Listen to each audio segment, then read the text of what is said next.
If you were to ask me, Daniel, what would you say the strengths as a creature of a horse is?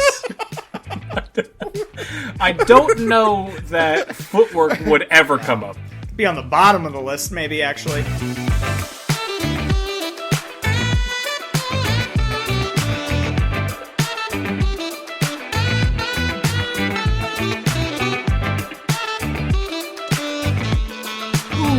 Welcome to Drafted. I'm your host, Daniel Prentice, and as always, I am joined by my dear friend and co-host, who looks absolutely giddy. I've never seen him so excited for an episode.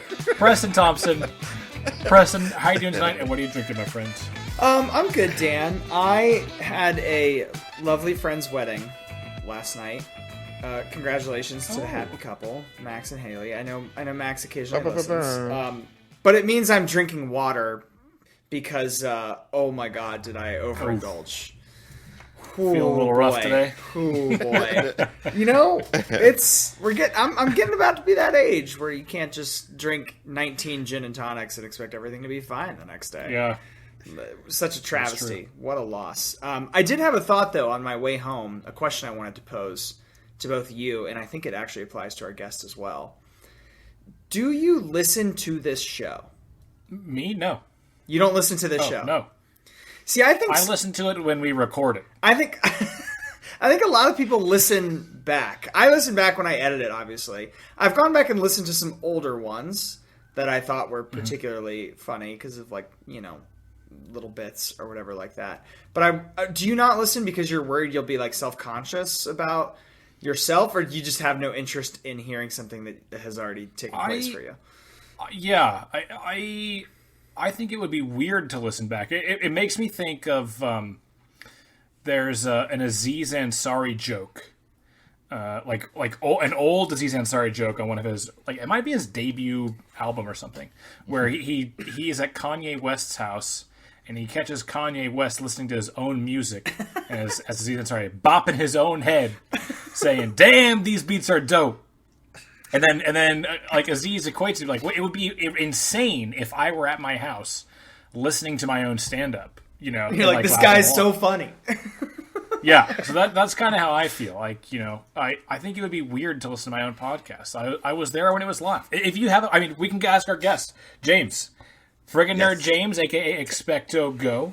Thanks so much for joining us, James. Do you listen back to your podcasts? No, it's so weird. Sometimes I'll do it like when we do our live streams with like my wife and I on our XpectoGo channel, but she watches it or listens to it more so than I would, because I don't want to hear or see or notice something I messed up on. Like, it's just like, nope, I'm good. Like, let's fast forward, you know, maybe pick up some stuff that I might have noticed, but we're moving forward. We're going forward. So yeah. I don't even think it's that for me. I mean, I know I get stuff wrong all the time, and I am fine with it. I don't know. It just feels like, I mean, I try to be, you know, funny on the podcast, and that's just such like an in the moment thing. It just, I don't know. It just would be weird to. You don't think it'd be funny a second time around in that way? Yeah. I don't know. Maybe it would, because there are definitely, you know, times like when I stream where I'll go back to clip stuff and I'll I'll laugh like my ass off at a ridiculous stream. I did have a moment when I was flying somewhere and I was listening to old episodes. It was like season 1, episode 3 or something, very old, and I think it was Pat Stegemeller said something and I had like a funny retort and I said it like out loud. And then I said it out loud on the show. I had the same reaction 4 years later that I had in the moment recording. And I was like, wow, okay. You've not changed at all. I'm a pretty one-dimensional character, it seems. Don't have a long-term arc going here. That's tough. Maybe probably just like the memory was there. Like you remember. I think that's exactly right. That's why. Like, well, it was like a Pavlov dog thing, right? I had the trigger, so then I had the response. Yeah. Same thing. There you go. Yeah. There you go. Exactly. Well, let's give James a more proper introduction. Friggin' Nerd James from the Friggin' Nerds podcast and his own Twitch channel, X, the letter X, XpectoGo. Yep. James, thank you so much for coming on the podcast, man. How are you doing and what are you drinking tonight? Man, thank you guys for having me. Always a pleasure hanging out with you guys, either here or just in chat over Friggin' Nerds. But I am currently drinking, because I know I was supposed to bring a drink, Mike's Hard Lemonade. This is the Black Cherry Oh my God. one, which is one of my favorites out of the group. So it's a good one. Try it out. Check it out. It has been so long since I've had a Mike's Hard. That is one where definitely they're delicious, but they're so sugary that's what's like one, and I would have a horrendous hangover the next day. So I don't normally drink, so this is like the closest I This is get the splurge. to anything. Yeah. Yeah, Fair enough. exactly. Well, we appreciate you doing that for us, James. We appreciate that. I'm interested to see how I react with a couple of these down. Really. Yeah, we'll see how it affects your. Maybe we'll learn that you're a better drafter when you're a little inebriated. All of us are. All of us. And are. you'll have to get drunk by the end of every friggin' Nerds episode. You'll win every draft. Yep. This is what I'm here to figure out. So. Yeah, a good science experiment. I like that. I always forget to introduce my drink, but I am remembering this time.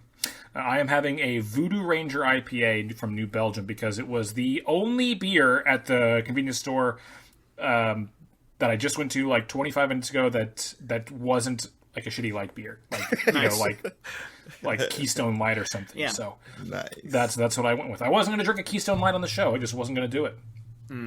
Can't do it. That's No, a new. no, that would sir. be a new low for us, I think. Maybe. It would. Yeah. It would be. It would be real rock bottom for the pod if I come on here. And tonight I'm drinking a Keystone Light. Thanks to sponsors of the show, Keystone Light. Yeah. Starting it off strong. Boy. If anyone has like a brewery or something, like or they work at a local brewery, hit us up. If you want to sponsor the show, Ooh, hit us up. yeah. That Yeah. would be sick. That'd We'd be be into that. Even if it's Keystone Light, honestly. I would drink Keystone Lights if they paid me to do it.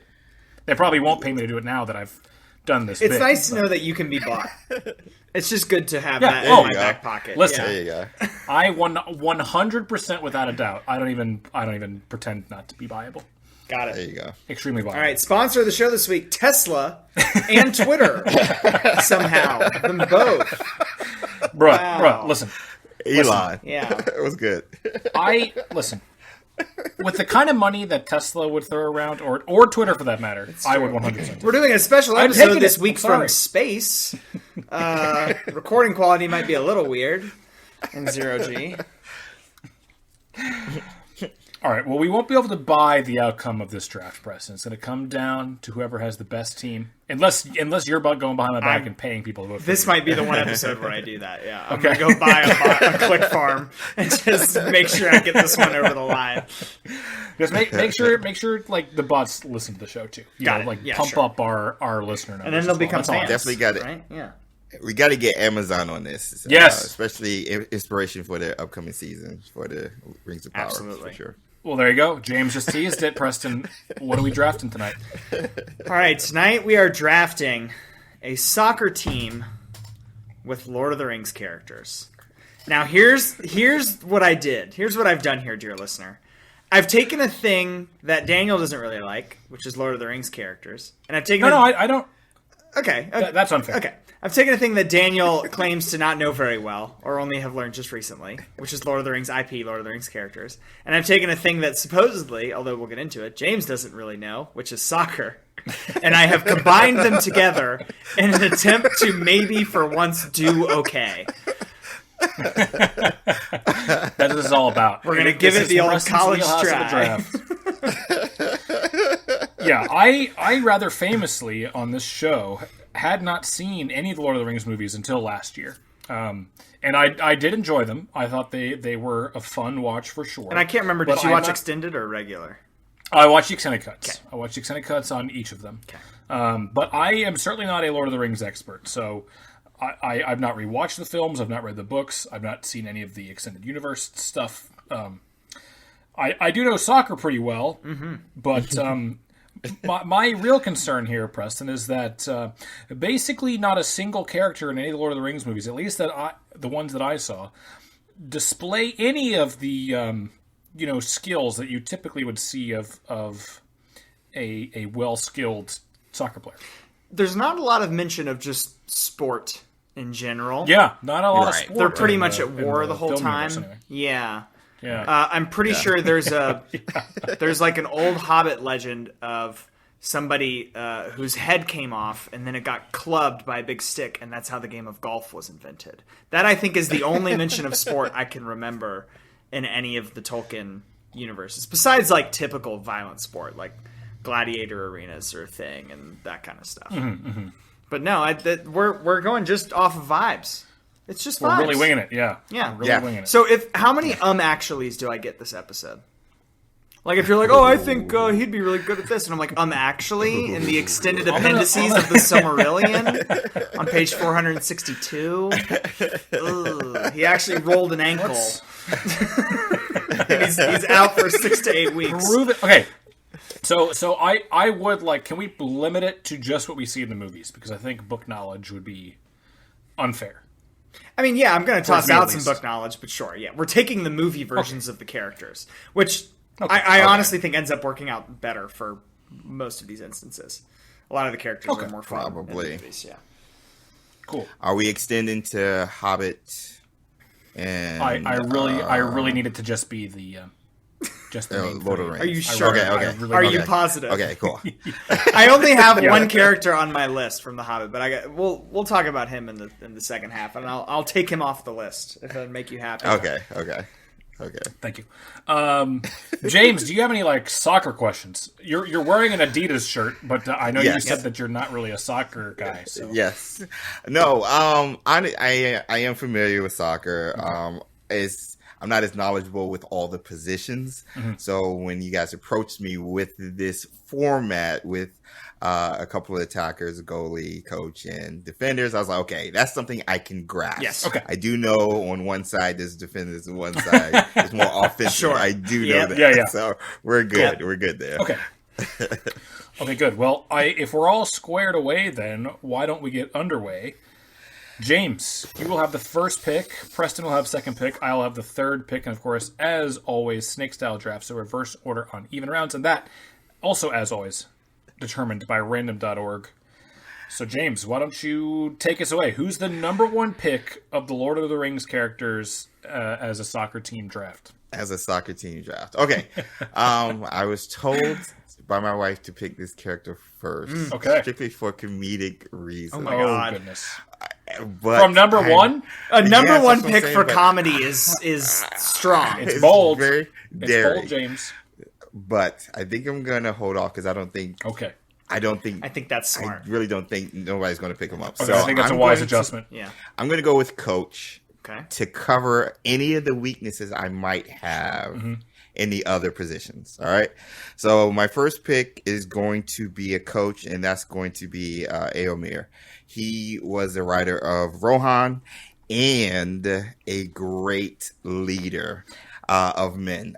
Is my this Carl description. Urban's character? Yes. This is Carl Urban's character. You are correct. My description, if you look up the word leader in the dictionary, he's pictured.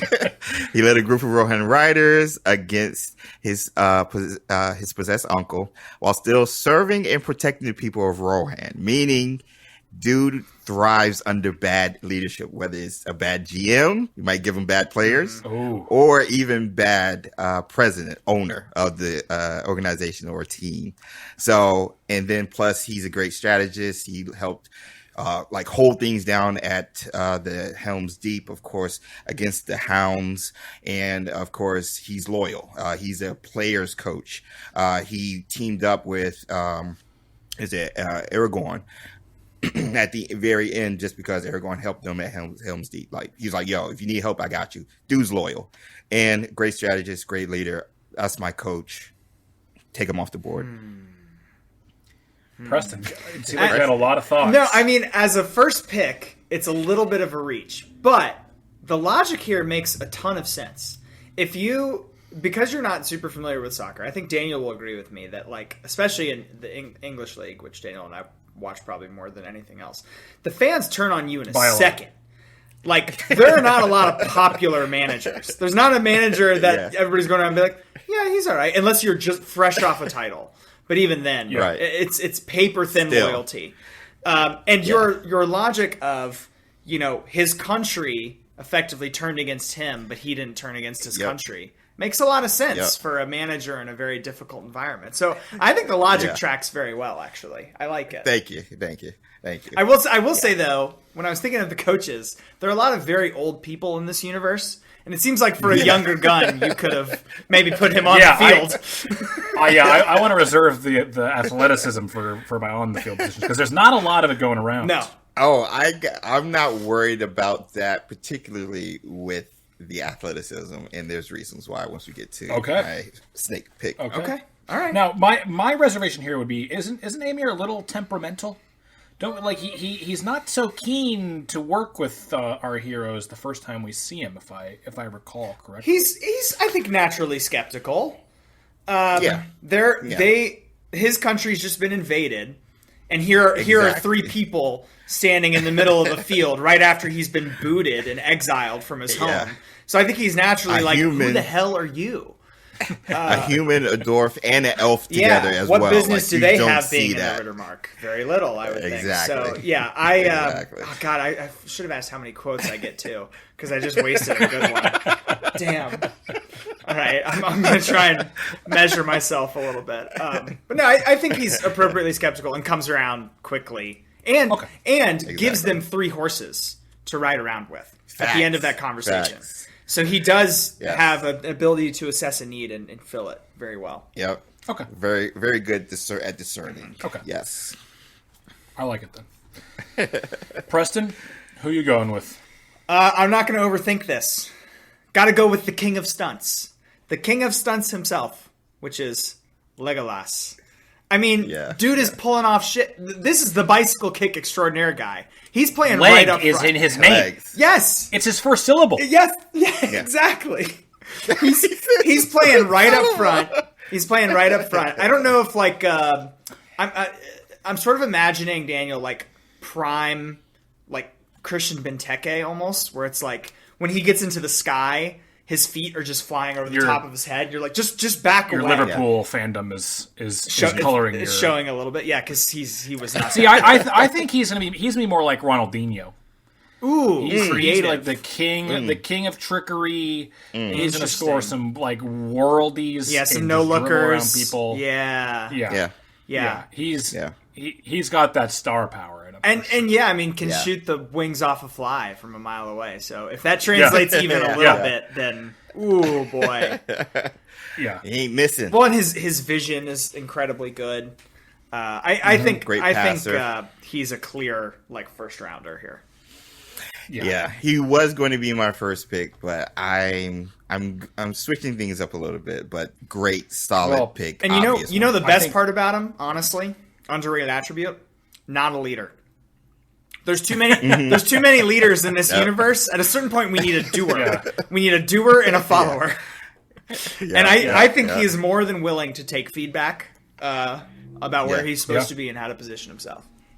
I love it. He also, how like what really makes the best athletes. I think Kobe Bryant is always the obvious one, but a healthy internal competitiveness with your own teammates to drive you to be the best, and we see that with his relationship with Gimli, score. right? So I think he's gonna want to be his best all the time and drive all of his teammates to be the best as well. So even if not like a super vocal leader, I kind of lead by example, just wanting to be the best he can be. And also fantastic pick, right in his prime age range of multiple thousand years old.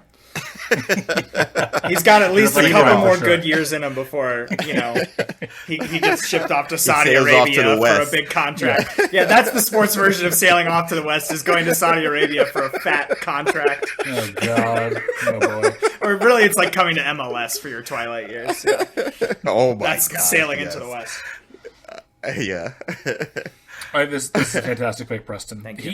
Legolas, when I was doing this, was the most obvious transferable, the most natural athletic, a star soccer player. Yeah. Yep, for sure. Okay, I have a question now before I make my first pick here. I know what your question is. What do you think my question is? Ooh. Well, okay. If it's not, it's still a question that should be asked. Are we limiting ourselves to like humanoid characters? Oh no, that wasn't my question. Okay. But I would like an answer to that question. Yes, I would like an answer later. to that question. I'm going to say no. I think. Oh, what? Okay. Yeah, I think we absolutely should. I think they present all of the monsters and beasts you could take present challenges just as much as they present rewards. So, Yes. I think it's Wait, you're saying we should be able to take them? yes. Yeah. Okay, cool. Yeah. My other is magic allowed on the pitch?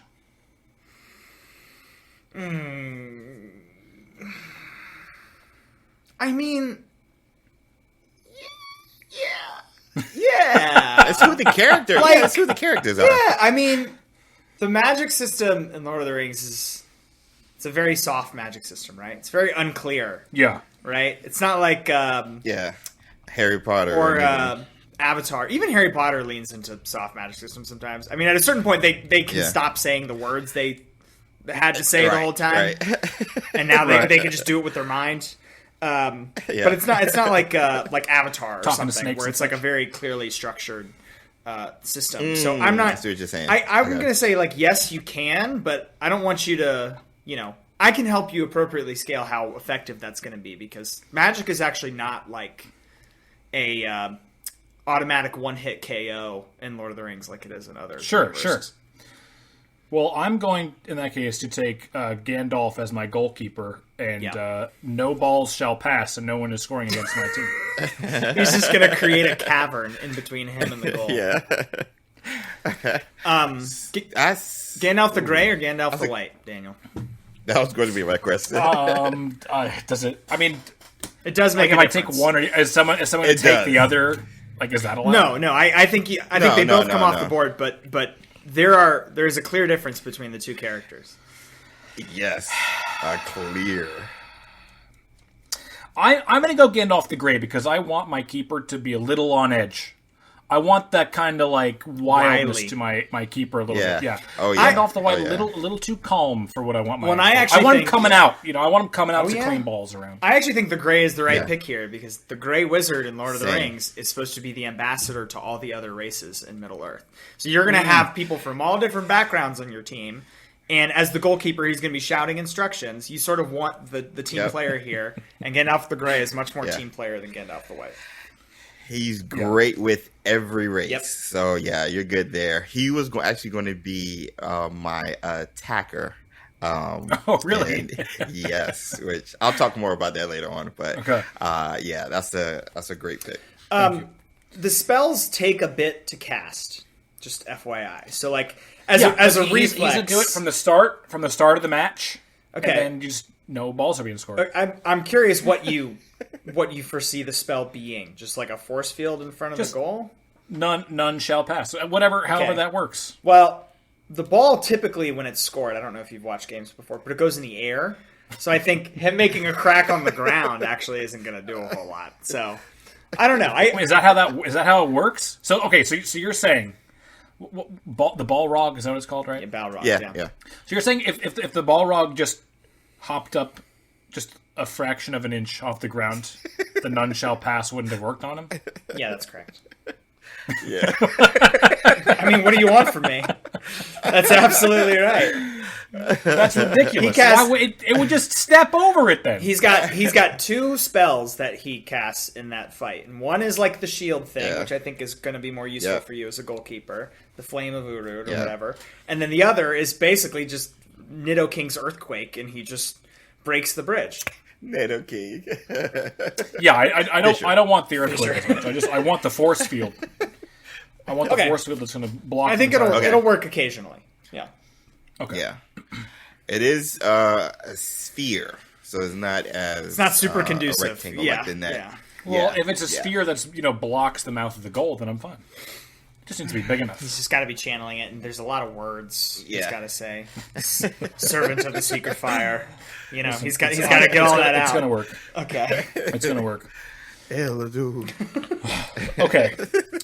Next, I think I'm just going to go ahead and take Aragorn as an attacker.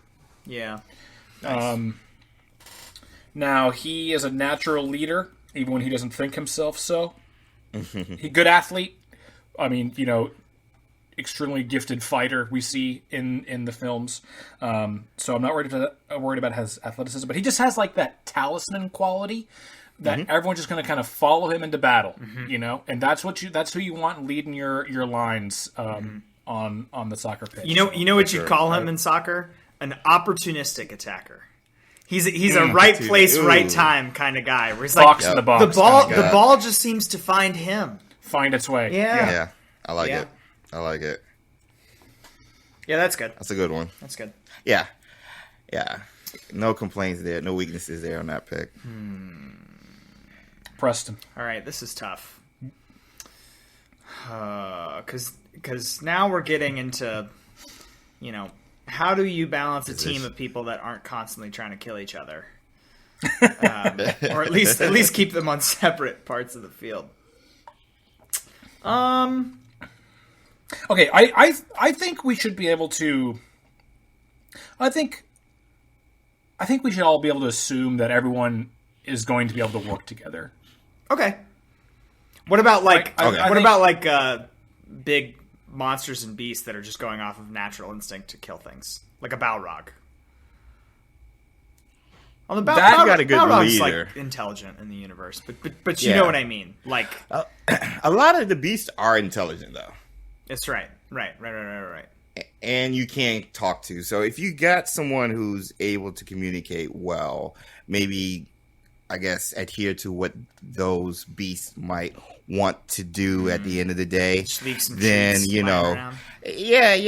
kind of, hey, what your goal is going to end up being our goal. So if you, scratch my back, I'll scratch yours, What do Balrogs eat? I think what do they eat? I don't know what they eat. I don't know. I think just about every character you see in the movies, they all want glory, So I could see them all pretty easily being allies in this, conquest of glory. Blood Bowl style of game. As they try to win whatever tournament this is taking place in. All right. Well, in that case, then, I'm taking Sauron. Now, it's very important here that I don't put him in goal, because if he has to use his hands, then that very pesky thing that sits right on his finger, if that thing flies off, we're really screwed. We've got open goal for the rest of the game. So I think I'm putting him as my big body enforcer defender, my Virgil van Dijk, just sitting squarely in the center of the back line. I want him to basically get very close to a red card within the first 20 minutes. Like he is the enforcer, where he is just body checking people off the ball to make his presence felt. Okay. Now you know why this is a problem. Why is this a problem? If you want to win, Sauron doesn't win. Doesn't have any rings. Yeah, he's got the one ring. Doesn't have any. I see what you mean. Couldn't even get it from goddamn Smeagol. No titles, No titles. No rings, no titles. Dude chokes in the clutch. Doesn't have it in him. Yes, I love that.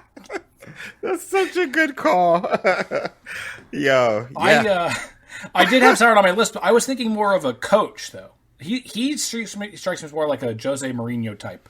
He's not so evil, but a leader of evil. See, he leads by fear. Yes. Yeah. I don't know if that would like work. Jose Mourinho. It's possible. I mean, like with all of our drafts with this, I think we can move people around, right, depending on who you get. But you can always adjust. But he's not a man of many words. It's more of a long con game of deception. But also what I really like about Sauron is he's a shapeshifter. So, what he's going to do is he's going to shapeshift as Éomer and then go give James's team instructions to all-out attack, abandon the goal, and then he's going to come back and we're going to have him absolutely made. There's a lot of great opportunities there. Shapeshift as the ref and just start giving people cards.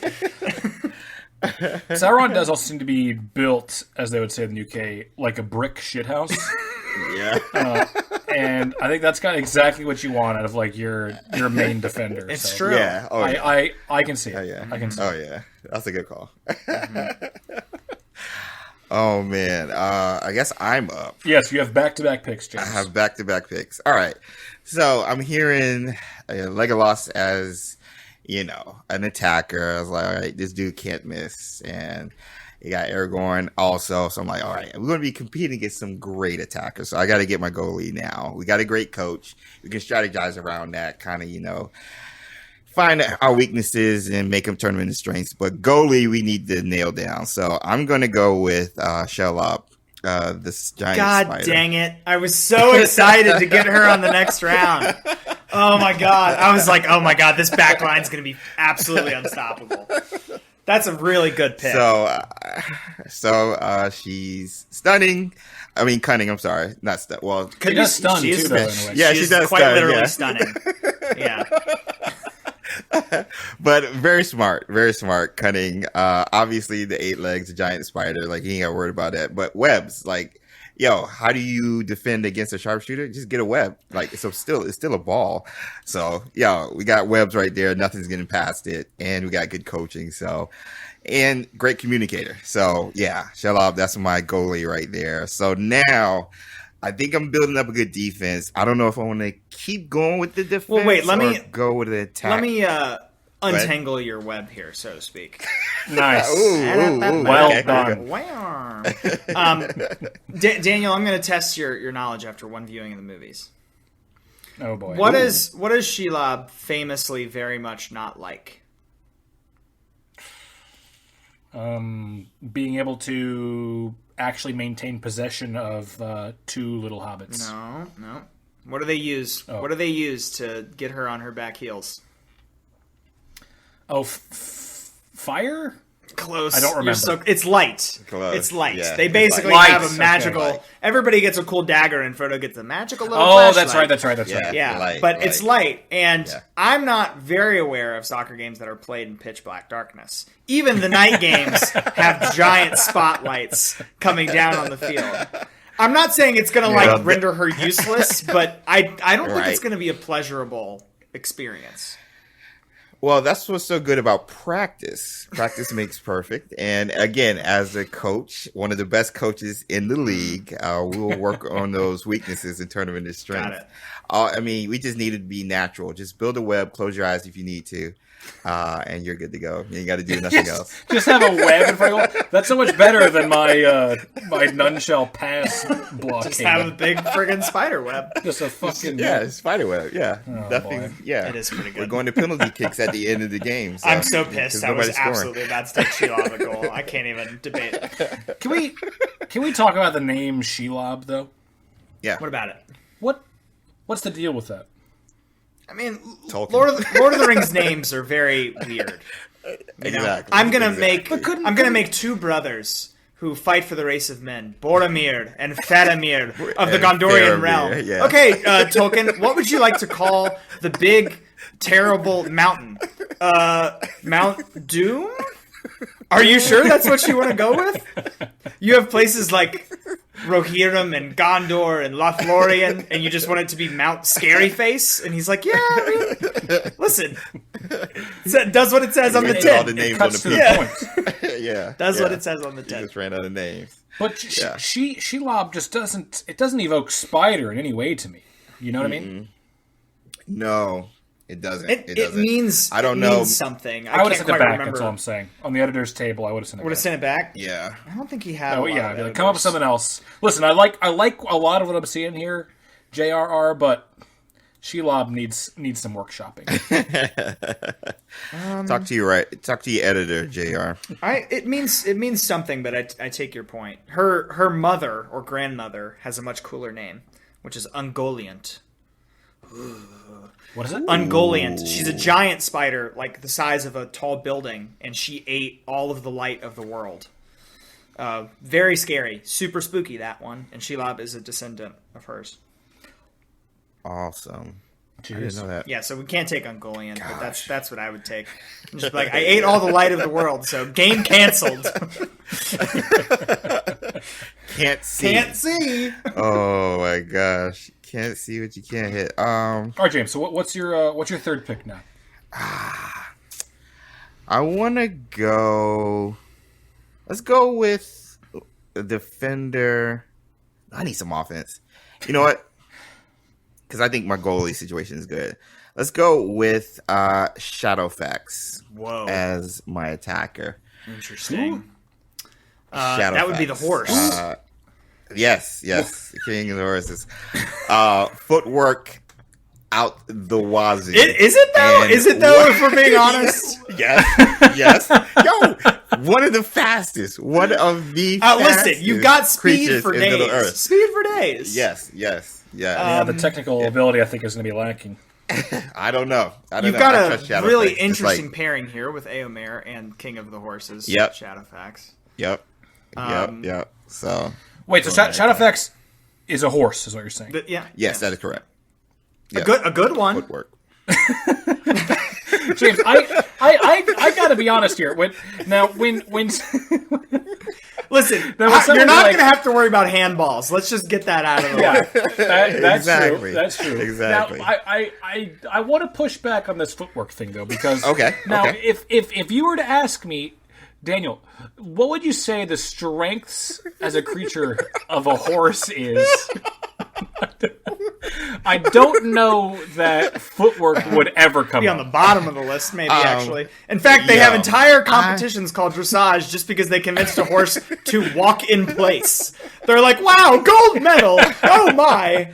I can't believe it. But you're talking about lesser horses. This is the king of the horses. Yeah, but listen, at the end of the day, he's still just a horse. All right, he's still just a horse, but king of the horses. Just like the Eagles were just Eagles, but now they are very smart, very capable, and I think obviously on the field you do some work. Okay, this is another question. Okay, so this is 5-a-side, right? Yeah. I think the clear strength of any horse, certainly not going to be footwork, but would be like top end pace. Yes. But on a 5-a-side pitch, like you're never really going to get to show that. Yeah, by the time you hit top end pace, you're in the away tunnel and you're basically not playing anymore. Yeah. I think all I'm saying is if we get down the field and he gets past the ball, especially a head ball, it's a wrap. It's a wrap. Shadowfax, attacker, put it down. Listen, it's down. It's on the page. It's on the page. But yes, I don't know that I love that pick for you, James. I love that you love it. I love that you love it.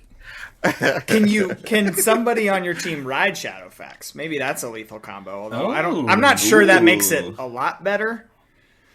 That's sort of asking, like, in regular human soccer, like, okay, for this corner kick, I'm going to stand on your shoulders. Like, carry someone around. It sounds great in theory until you give it a go. Little handstand, because he has to use his feet. So he's using his feet trying to, stay on top of the horse in the first place. You know what I think a horse would also really struggle with is getting the ball back from opponents. Yes. You know, like, if you're gonna have a high pressing line with your attack, like, how is a horse going to slide tackle? You know, he's just gonna kill one of the opposing players. Just trample him. Trample. Yeah, immediate red card. Immediate red card. But it becomes 4-a-side at that point. So yeah, fair. Nobody's scoring on my team against me anyway. So true. Might as well have a freaking horse. Yeah. Let's get some speed going on the side and see what happens. Yeah. Might as well have a freaking horse. I never thought that line would be uttered on this show. All right, Preston. How are you going to follow up Shadowfax here in this draft? Boy, I don't know. I'm real thrown because I wanted... Yeah, I'm thrown too. I wanted Shelob for goalie, and now I'm like really screwed. And I so badly wanted a horse, but now it just feels cheap.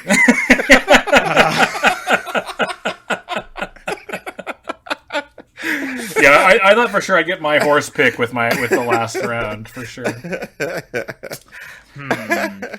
All right. Well, I'm gonna take. God, this sucks. All right. I will take my goalie.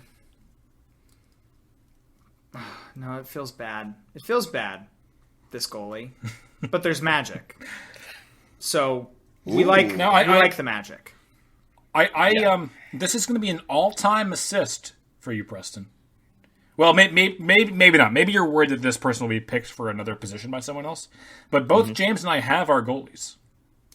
This is true. That's true, but I think somebody's going to take this person at some point, and it's going to leave me. Okay. Oh, okay. You know what I mean? Okay. Like, Yeah. There's nobody on here just screams goalie. So there's only so many non-horse characters Especially in the movies, you know? I mean, my team has Shadowfax and Shelob, so you just don't know what I'm going to get. Yeah. So That's true. Very valid point. all right, I'm going to take Saruman in goal. Okay. Interesting. We know from some of the brief scenes in the movie that he has some telekinetic abilities. In part, the ability to ragdoll the shit out of Daniel's keeper, which is going to come in handy. To basically create superstorms and weather and lightning strikes. Surely that would be a foul. Surely. Listen, On a I don't know why he's wiggling around like that. You'd have to ask him. Referee! Ref! Blow the whistle! Help the man. He's just spinning. He's just like spinning in circles. Oh. I've never seen this strategy before. We are going to need an update to the rules of the game for this universe, aren't we? My concern here is he's not incredibly athletic, but I think for the same reasons you take Gandalf, I take Saruman. And I think Saruman's magic, I think, is potentially more applicable in soccer than maybe even Gandalf's is. Not as good as cooperating, but that's why he's got Sauron immediately in front of him. I have Saruman as a coach figure Interesting. on my list. So having him as a goalie is interesting. But yeah, I mean, surely he's capable of the same things as Gandalf. So yes. I really can't knock it. Yeah. I like it. Okay, it's now my pick. The final pick of the first half of the draft before we take our halftime breather, which I think is needed on this episode more than most. I am going to go with my coach because I am starting to, even though we only had one coach taken, all of the other people on my short list for coach are disappearing on me. Ooh. I'm going to take a person who is very insightful into what other characters need to be their best. Has a good way of finding the positives and maintaining an optimistic point of view, and also just has this aura about her that other people kind of just do whatever she says. So I'm going to take Galadriel as my coach. Nice. Yeah, it's very cool. We like it. Yeah. We like it. That's a very good pick. Thank you. Yeah. I feel good. Can about it. also what do you call it? Telepathically communicate. Which I think huge. as a coach is a huge asset. Benefit. Yep. That's a good call. Yeah, if for those of you who are also Premier League fans, we saw a huge advantage for in-moment tactics during the COVID season because there was no crowd noise, so players could actually hear what the coach was saying. What did you think I was going to say? I was making his face because I thought, here's how I thought this sentence was going to go. For those of you who are Premier League fans, we saw a huge advantage with Pep Guardiola's ability to telepathically communicate with his players. And I was going to be like, wow, that's an interesting theory. Okay, I buy it. Yeah, no. No, I think Pep Guardiola's advantage comes from the fact that his team is worth $1 billion. Yeah, that could be it, maybe. Yeah, my pick of Galadriel does bring us to the halfway point of the draft. So far, here are the teams. And now, remember, we can change the positions to, if we want at the end. But so far, this is where we're at. James has Éomer as his coach, Shelob as his keeper, and Shadowfax as his attacker. Preston has Legolas as an attacker, Sauron as a defender, and then Saruman as a goalie. And then I have Gandalf the Grey as my keeper, Aragorn as an attacker, and Galadriel as my coach. So the whole second half of the draft coming up after a quick break.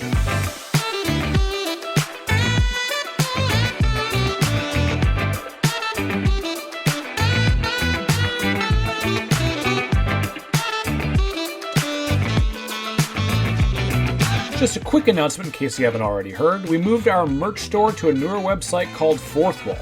Thanks to everyone who supported the launch of the new site last week. We can't wait to see you all in your new draft gear.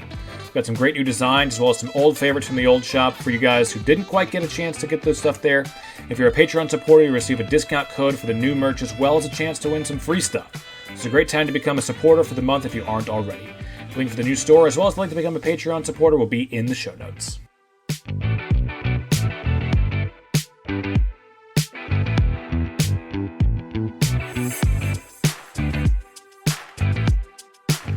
Okay, we are back for the second half of the draft. I am up with the first pick of the fourth round.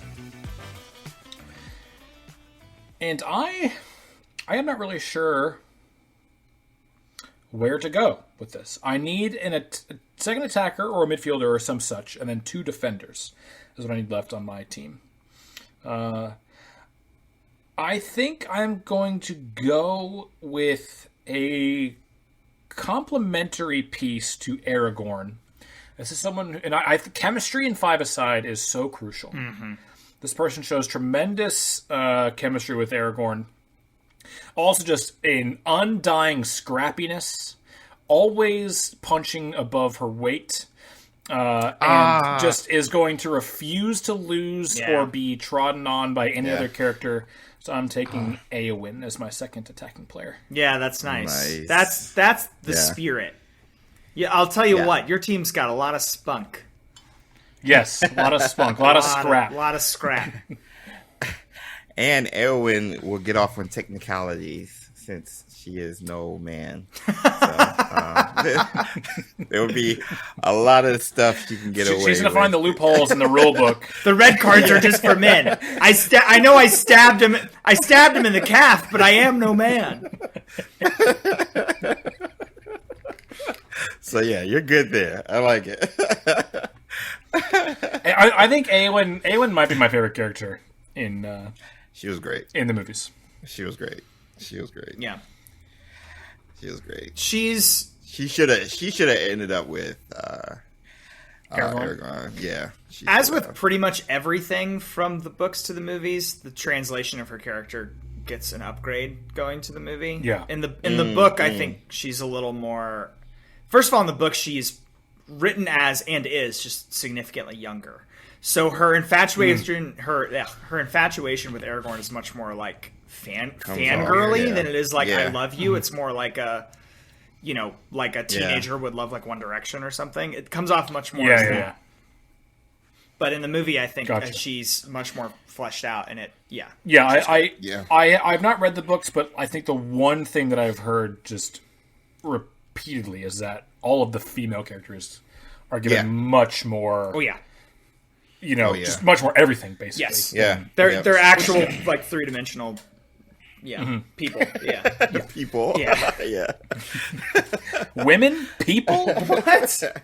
I never. Back in the day? What? Do you guys know? Do you guys know what the Bechdel test is?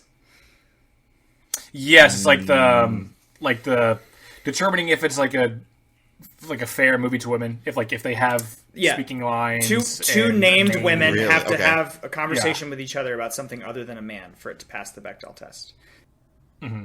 And there's other criteria too. But does the Lord of the Rings trilogy pass that version of the Bechdel test? No. Daniel? I don't think. So the main female characters are Galadriel, Arwen, and Eowyn. Yep. Mm-hmm. Yep.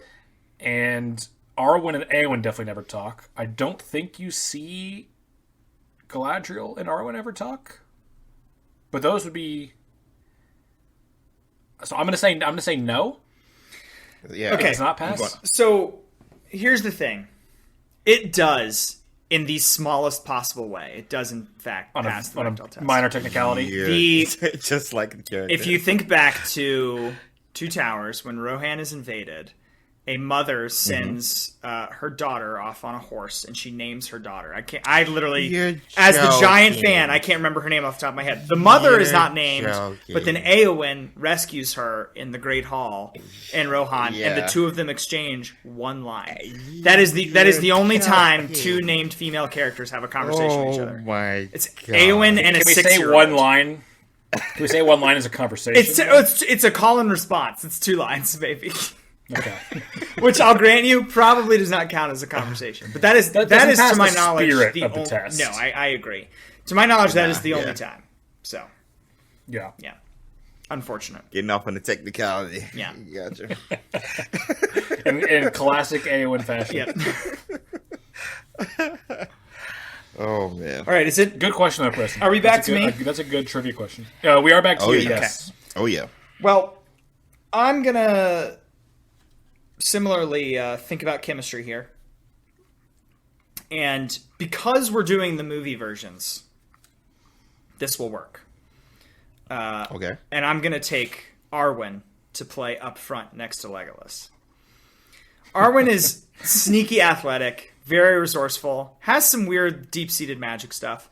But boy, if this was the books, oof. Arwen's like on the injured reserve for months at a time. So thankfully, they made a lot of really good changes that make her incredibly capable.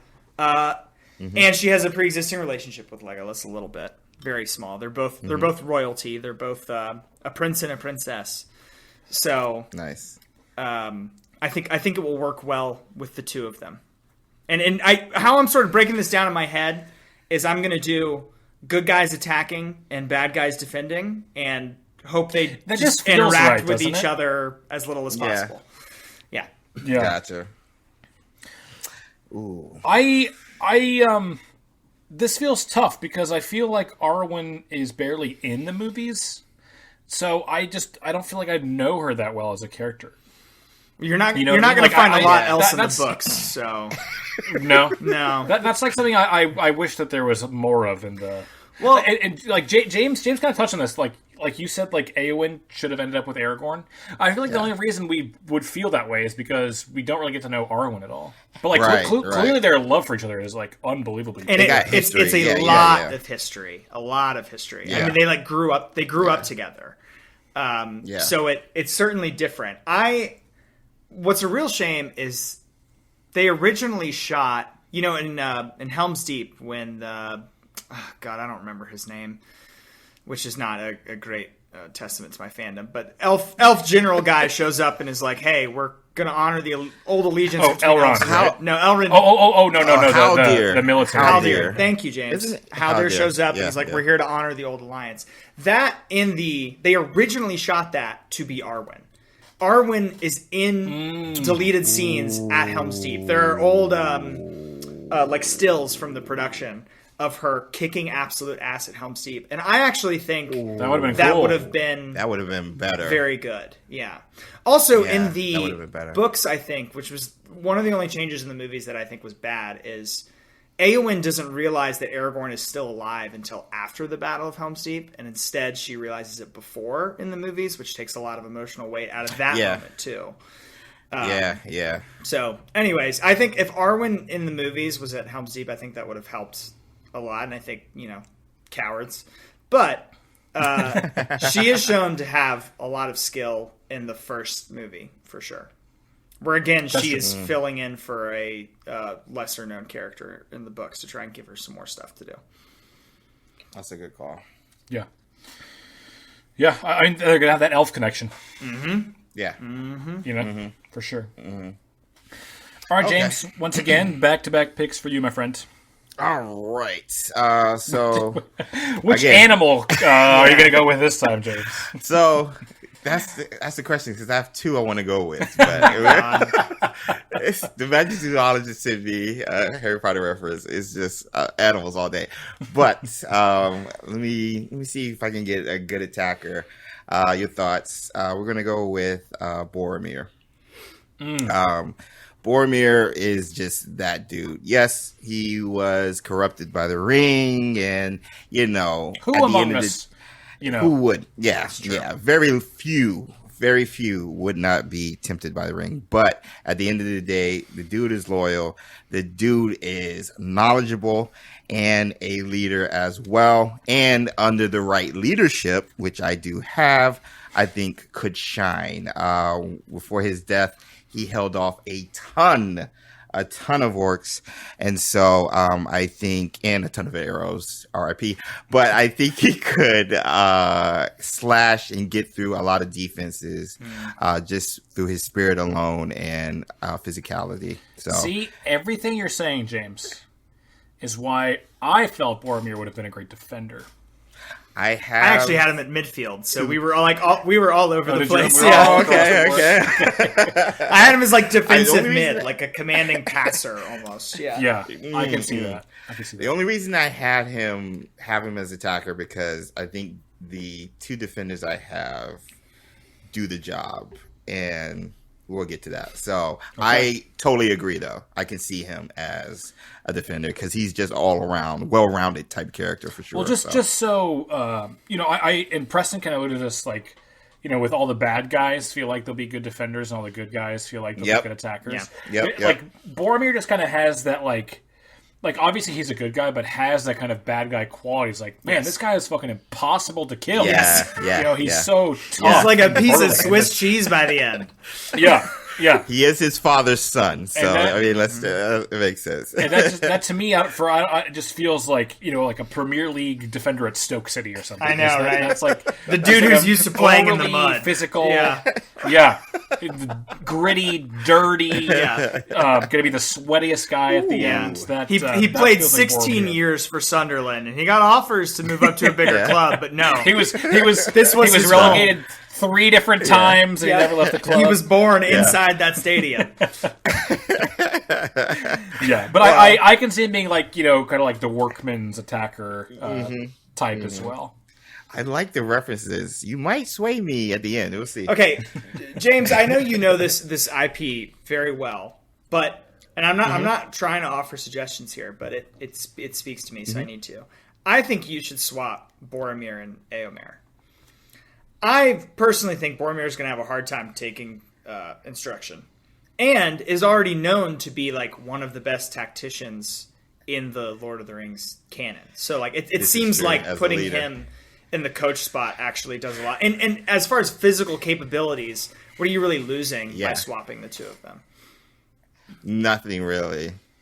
Éomer has a little bit more like flashiness to him too, which is kind of what you look. It's what you see in the best attackers. Yeah. And just kind of like a cockiness about him. You know? Yeah. Mm-hmm. But I got the footwork with Shadowfax. Oh my god. Yeah, the unparalleled technical skill of his horse. The horse techers. He needs the grindy header type, with Boromir.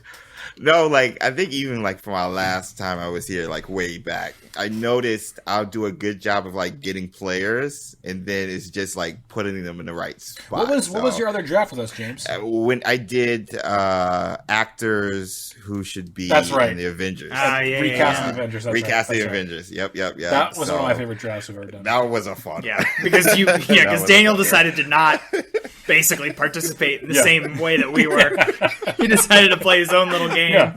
I had my own strategy, It's like, I think I don't know that much. Meryl Streep would make a good Spider-Man. I don't know, maybe. Hey, Tom Hanks was my Spider-Man. I know, which makes actually a lot of sense. I think I'm playing Daniel this role in this one. So. Yeah. Hey, someone has to, right? All right, James, what's your fifth pick? All right, so I got 2 defenders left. Mm-hmm. So let's go with Balrog as my defender. The dude has wings, little wings, and like doesn't he have a tail? I think as well. He's got a big tail. He's got I thought so. So he's technically not even using his hands for defense when he's going against cats. Yeah, he has a lot of other tackles with the tail would be kind of nice. Yep. And so, I mean, oh my gosh, Balrog, and then Shelob just in the back, like, nothing is getting past that. So I think Balrog speaks for itself. Defender off the board. I can tell Preston wants to push back on this. I don't like the pick. I can tell. You have to be able to finish the game of soccer for it to apply in this format. Like, he would destroy the stadium. Gonna be a lot of a lot of did not finish results. We in made it Kansas 6 games. minutes into the 90-minute game before he murdered the town where it was taking place. So that's rough. Yeah, so also a way not to lose. So I'm just saying. That's true.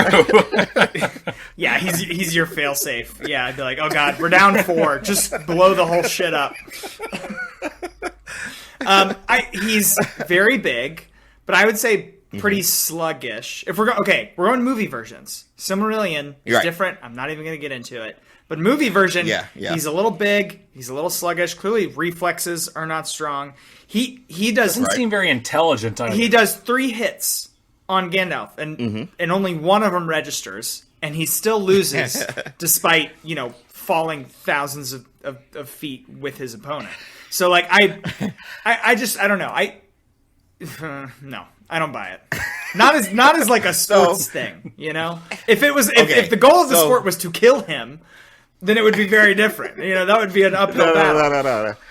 The goal is defender, and we have an extra leg in the back just to protect the goal. He's going to take up a ton of space. Who's going to get around him? It's going to take them forever just to get through him. And so that's going to take up time. Give my boy Shadowfax some time to catch up. Jesus. Take the tackle. And then, of course, with Boromir up there as well, we're good with the defense. Do you think the Balrog could handle the ball? I think so. We mean handle. You don't mean literally. No, I mean could he receive a pass and then pass it to somebody else? Yeah, that's what I struggle with. Right. So, okay, if he could receive a pass, all he has to do is stand there, obviously, because you can't use your hands and stuff. So he could deflect it off of whatever other body part he would want. Like you could whip it. So then, he could whip it or use his wings, catch it in his wing if somebody throws it to him, and then wing would be considered a handball, I would think, in this fictional universe, right? Wing, yes, but here's the question: can he how tactile is he with his tail? Mm-hmm. And 2, can he just grab the ball with his tail and then throw it and have that be legal? I would think he could, but he can't because I don't think his tail is that sort of shape. I don't think he would be able to grab. I think he'd be able to whack it. I don't think he'd be able to palm it. Yeah, he doesn't have a dexterous tail. Yeah, that's all I would need from him. Yeah. Again, with leadership, with coaching, with practice, we're thinking best case scenario. A lot of training. Yeah, we're thinking best case scenario with him. I just need him to do a limited role in defense. I'll say this. I don't know how many attackers aren't going to at least lose some confidence when they are. They're going to think twice. Intimidation factor. They're going to think twice. The intimidation factor alone. Yeah. And if you're playing Daniel's team, him and Gandalf have to go sort of up against each other. Advantage me as. I think as we proved out. I think in the films I think it's a draw. Yeah, because he just falls off. It's a draw. It's a draw, and then one of them had an extra life left, right? If we're going with Smash Brothers rules. It's funny you say it's a draw because James is 5 picks in. He does have 1 pick left, but I am foreseeing a strategy that is very much geared towards a lot of 0-0 draws for James. Yes. Yeah. Yes. At the end of the day, just try and make it so the game can't be played. Even if they're playing to the end, even if they're playing the full 90, it's a lot of 0-0 draws. Mm-hmm. Yeah. And he's going to be the most hated team in the league. Yes. By the fans.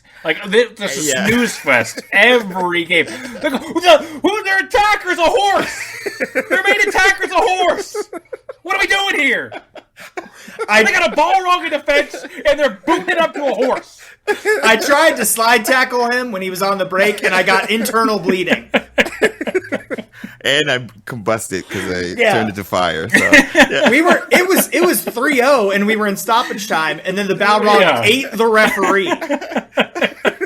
And they couldn't call full-time whistle. The game is still going on, technically. Oh, boy. It's an interesting strategy James has employed. I can't knock it. I really can't knock it.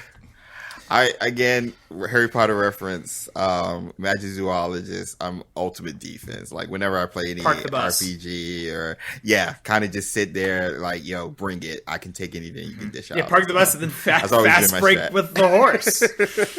All right. We up the field. He's got the speed of wind, so yeah, that'll do it. All right, Preston. What's your fifth pick?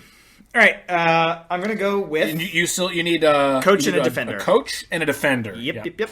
Oh, he still got a coach. I'm going with our coach. The challenge here is his ability to communicate with the bad guys, but I think we've sort of like laid that to bed a little bit. Like these guys are all trying to cooperate here. But a lot of times, sport is just about believing it can be possible. So I'm going to take Samwise Gamgee as my coach. There it is. As your coach? Yes. Whoa, well, listen, he's coach? Certainly not going on the field. Come on. Yeah, I know he's got some spunk. The Hobbits, but, they're also small. Yes. Yeah. You know, it's in the air. They've got no chance. But as the coach, he is the hero of the story. He is who you want as the coach. Yeah, easy to root for, I guess. I have a hard time seeing Sam ever being a tactical strategist. Now he's the kind of like, you know, rally the troops when they're down type. I could see that for sure. He's Rudy. Well, literally, he played Rudy. Yeah.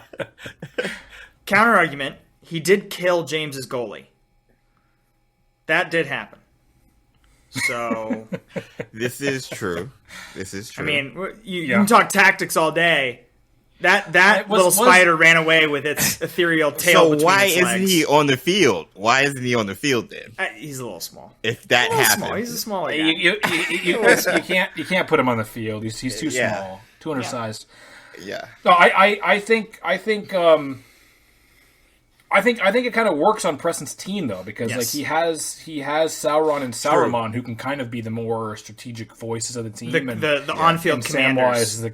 We're just looking for inspiration. They got to know what they're fighting for. Right. That's basically it. That's the missing piece of the puzzle. Yeah, and he will bring that. Yeah. So I think if there's a team that it works on, it's Preston's. So who has Elwyn? Eowyn? Daniel does. Eowyn. I'm sorry. I do. Yeah, I do. Because that's who I think Sam would pair up nicely with. He would pair up nicely with Daniel's team. I think they bring similar energies, but I don't want Samwise. I think the rah. I mean, obviously, I wouldn't want Sam, honestly, but I think the rah effect, I think, would gravitate more towards a lot of this is actually a good point, because while I think Preston's team, this is a good point, James. Preston's team is the one who needs it the most. Yes. But at the same time, does he have people who are going to be receptive to it? Are and Sauron Saruman going to hear James's spiel and not roll their eyes into the back of their heads? Yeah. Sam dealt with the two most annoying frickin' people for a full calendar year and got them to the place they needed to get to. Just believe. You think Frodo's more annoying than Sam? Oh, yeah. But it's not his fault. Yeah. It's not his fault. Really? It's the burden he carries, but he's a whiny-ass little baby about it. Yeah. Yeah. Interesting. I think my most hated character... Well, my most hated characters flip-flop in 2 and 3. I hate Sam in the second movie. Why? I hate his guts. I think he's just so annoying. Whiny. Whiny. It's like, he's a lot whinier. Bro, get over it, man. Get over it. And that's like basically his whole vibe. And then you know, the most annoying character in the third one becomes Golem. And Sam kind of has this redeeming moment. But I was like, through the first 2 movies, I know so many people are like, "Oh, don't you just love Sam?" And I'm like, no, he sucks. He massively sucks. I hard disagree, but I get it. Yeah, I disagree as well. I can see it, but I totally disagree because he's dealing with his best friend who he's known for ages. He's just trying to listen to me. Like, just get it there. This dude, sometimes just get it across the line. Just get the ball across the line. It doesn't have to be pretty. Just get it over the line. Yeah. Yeah, no, I you know, he I don't know. I feel like he's redeemed the third one, but I just couldn't stand the second one. I just couldn't stand him. I can see that in the Two Towers. I can see that. Yeah, but I think overall, you know, he's not adding. Shelob incident aside, that was more luck and feel than anything else. Luck. I don't think he's adding. I don't think he's adding any tactical ability whatsoever as a coach. But I think that's fine on your team, Preston. So I need belief and inspiration. Definitely high inspiration. And then we'll just let talent. Yeah, definitely high inspiration. Yeah. Yep. Okay, so it's my final two picks. I have to go defender here based on my current construction. Now I will grant you that these. I think this is fine. Is it okay that I just take Urukai as a pick? Like, do I need to take a specific one? Can I offer you a suggestion because I have this person on my board that would? Yeah, I don't know any of their names. Okay, so Lurtz is the one you want. Lurtz is the villain that gets killed at the end of the first one that kills Boromir. Yeah. Okay. He was captain on my, captain of the on my. Yeah, okay. Then I'm gonna take Lurtz, and thank you, Preston, for the assist there. I grant you that they are not smart creatures. You know, like the reason they talk about generalizations. My goodness, the reason they lose despite having every other advantage is because they're morons, right? Yeah. But what position would you say is the least intelligence related on a soccer pitch? It's center back. It's center back. It's center back. Right? Just be big. Just go out there and be big. Be like they're now. I alluded to Stoke City earlier, and for people who are not soccer fans, they're like it's like this kind of like rednecky equivalent town in the UK, and like the team has embodied that for a long time. Okay. Like just very physical. Like they were often called the orcs, like orcish players. Yes, so like that would be how they would play. They would injure players. The American comparison that sort of comes to mind is like old Green Bay Packers, where it's like this is the only thing you know our town for, but we're going to hurt you in the snow because we like the snow and we know you hate it. Yeah, it's like the Pistons. 80s. Yeah, kind of like the Bad Boy Pistons. Yeah, I like the Bad Boy Pistons. Yeah, but much less skilled. You know, basically the whole point of the team is to just hurt other people. Yes. And for years they survived in the Premier League for that. So I'm gonna take Lurtz as just my doesn't care about the well-being of anyone else in the pitch. He's just gonna break up play. Yeah. You're gonna be scared to dribble past him because like he might take my leg off. So that is exactly what I want in my defender, especially on 5-a-side, where you know you get away with a little bit more physicality than a like officialed Premier League match. I like the pick, and I actually had it there as well, just because when he took down Boromir, he was only like literally hours old. It's true. It was in his second week. He had some experience. Yeah. So I'm just saying, like, with enough experience this cat could be doing some stuff. So I like the pick. Thank you, James. Damn. And then for my second pick, I also defender. I'm going to go Faramir because we see him in his big moment, just absolute fearlessness, and that's exactly what I want from my complimentary defender.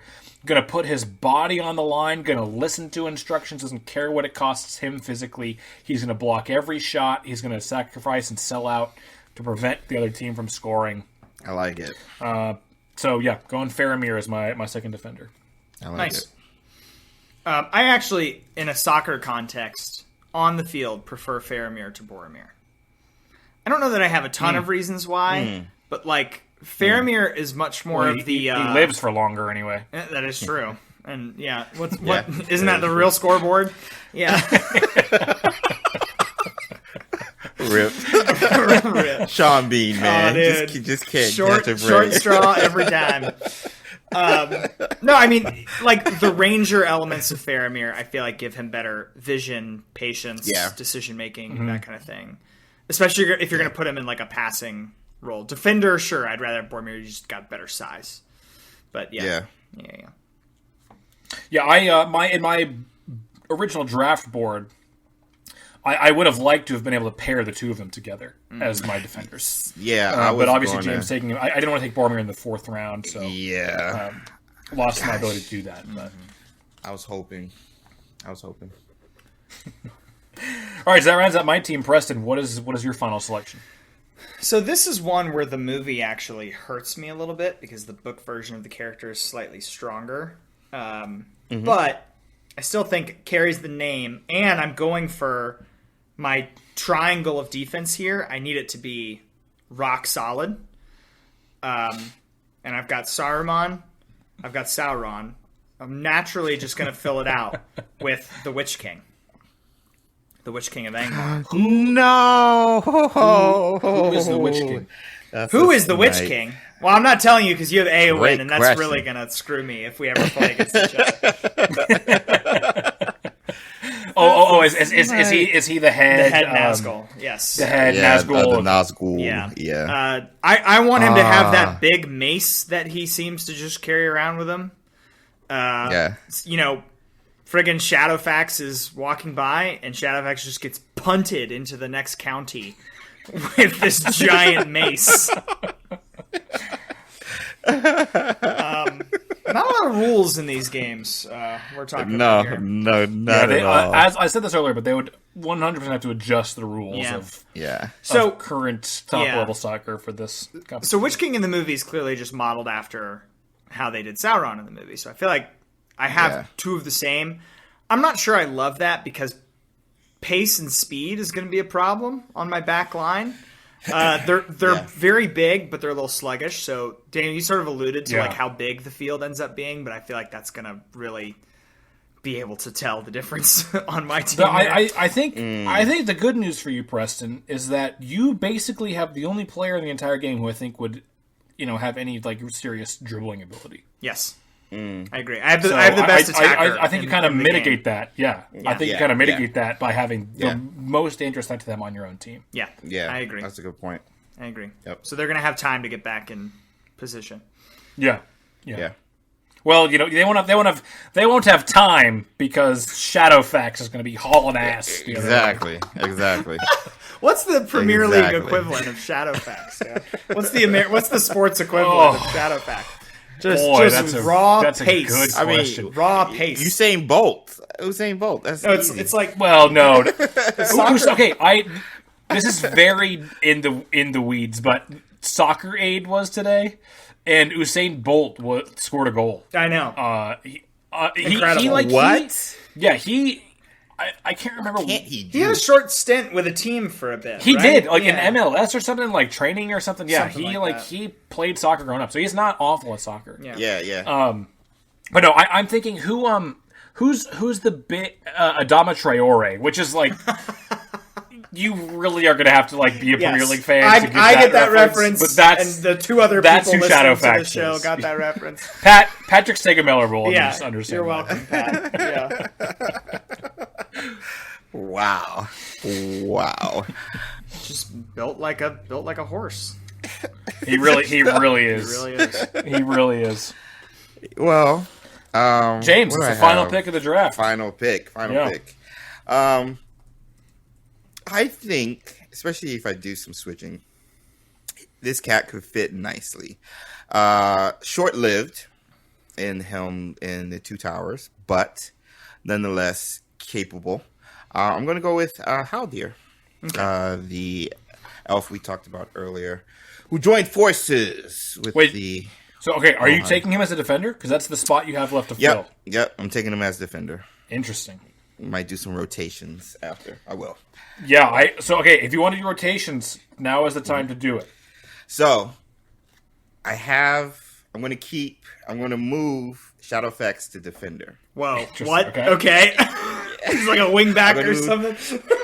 So, because I got Balrog just sitting there in the center, just like taking up space. Okay. Shadowfax just darting back and forth. Going back and forth. Yes. I'm gonna help you out here. So you're playing Shadowfax as a sweeper, is what you're saying? I think you should not do that. If you are thinking of Balrog in this way, I think you should have him be your lone defender. Okay. And then find maybe play Shadowfax and Boromir ahead of Yeah. Haldir in midfield was maybe what I'm thinking for you. Ooh, I like that then. I will go with that. I didn't even think about having 3 offensive cats. Since Balrog is just that dude. I think if your selling point of Balrog is that he's just enormous. Yeah. Right? So why need a second defender? Why need a second defender in that case? True. So I'll take it. He's got the mass of about 5 of my defenders. So at least, Yeah, more than that. Yeah. Would you agree with that, Preston? Yeah, if you're gonna have Balrog on the field, then it would be hard for him to even play on the same line with somebody. So that I think makes sense. Well, Haldir is small. The elves are smaller, right? Then. Yeah. But I think Haldir, pinging balls from midfield out front to Shadowfax and Boromir. I think that could work. Yeah. He would be the most athletic out of the 3. So I think that's right. Okay. Yeah. Yep. I like it. Okay, so that is the final pick of the draft. That makes these the teams here. James has Aemir as his coach, Shelob as his keeper, Shadowfax as an attacker, Boromir as an attacker as well, Balrog as his lone defender, and then Haldir in midfield. Preston has Legolas as an attacker, Sauron a defender, Saruman as his keeper, Arwen as an attacker. I can't read my own handwriting here. Samwise Gamgee as his coach, and then the Witch King as the second defender. I end up with Gandalf the Grey as my keeper, Aragorn as an attacker, Galadriel as my coach, Eowyn as an attacker, Lurtz the Uruk-hai as a defender, and Faramir as a defender. So, of course, so much to discuss about these teams after another quick break.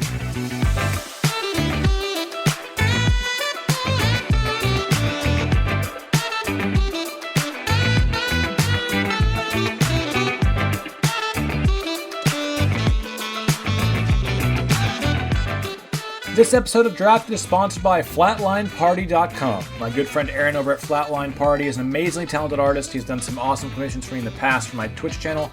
I've always been super satisfied in working with him. He's also super friendly and funny as well, just an awesome guy. And he's been super generous in helping support this show, so please go check out the site for any of your art commission needs. That's FlatlineParty.com.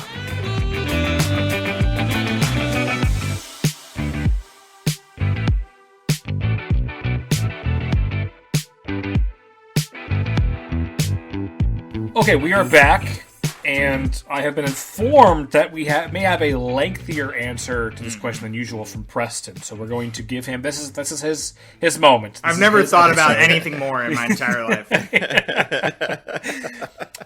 So we'll start with Preston here, but James, I want your answer as well. Who were some people, some characters that you had on your board that you ended up not taking for whatever reason? And then if you would like. And I know Preston would like, what position do you see them filling potentially on a team as well? Preston would like. Okay, so if you're giving me the Hobbit movies, which we sort of called off limits here, Smaug I think is unwieldy. We can't do that. Right. Bard, who hits a 1 in a million shot to take down Smaug the dragon. Sharpshooter extraordinaire. Dude has to save his whole freaking city by firing an arrow off of his kid's shoulder just with his eyes closed, and he's got a tiny-ass target to hit. He's up front at striker. Very surprised nobody took Elrond, because very athletic, very commanding, big leader. Is he athletic? He just doesn't look it in the movies. Oh, yeah. I mean, yeah. I guess he's on the back end of his prime. He just looks like an old fuddy-duddy in the movies. I had him as my second-tier coach. Yeah, okay, so... You Yeah. were in the same mindset that I was. The reason I avoided him is because I didn't think he could take instruction. But if I did get to him, it would be for a coach, for sure. Yeah. He would be a horrible coach in regards to morale, because he'd just be like, by the Very real downer, Very pessimistic. Yeah. The Council of Elrond, as a concept, is very annoying. He called all these people together and be like, listen, all of your fates are sealed, the world is ending. You do with that what you will, and then somebody else comes up with a solution. He's like, all right, sounds pretty good to me. But he offered no constructive solution to that situation. He was just like, we're all going to die. Thought you should know. Take it home with you. I'm just trying to get to the west. Just trying to get to the west. I just want you to know I'm heading out. Gimli is tough because Gimli has the spirit of a fantastic soccer player. He's just so small. So small. Yeah, so but, small. But boy, so if you team him up with Aragorn on a corner kick, Aragorn can just chuck him into the sky, and he can just bottom 90 header it right in. It's sort of like a rugby play where you just yeet him up into the sky. Merry and Pippin only work. That's actually Aussie rules football, not rugby. Where you can throw people up into the sky? I thought you, like the sideline throw from rugby, you lift people up by the buttocks, do you not? I don't think Maybe so. I'm wrong. Okay. I think that's Aussie rules football. All right. Yeah. Ooh, interesting. Merry and Pippin are only useful if you get them both together, and they're both like midfielders. They're but just- even then, they're going to get so bodied. little. They're going to get so bodied. They're going to get past the Balrog. Give me a break. Yeah, no. So that's not happening. Sneaky choice here is Gollum. Has some nice in-air as striker. Yeah. Oh, Yes. see, I had him on my list as a keeper, actually. Really? So I Just crawling around on the net? No. He's springy. He's got some bounce springy. to him. Sure, I can see Gull and kind of lanky, got some long limbs. I can see him getting to upper, he'd have to make some. The thing is, we mostly all went non-human saves, Yeah. But human being, I think he'd be the best, saving a strike to the upper 90. I don't see him running in anything down the field. So No. I would agree with that. Fair point. Yeah. I sort of had him at striker because I thought people would forget he was there, and he could just sort of cherry pick.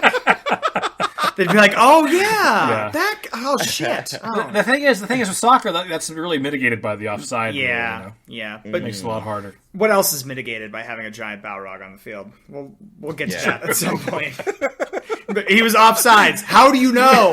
The dude's an entire building. He takes a third of the field. Takes up the whole opposing half. How do we stay onside? Soccer in Middle Earth. Welcome.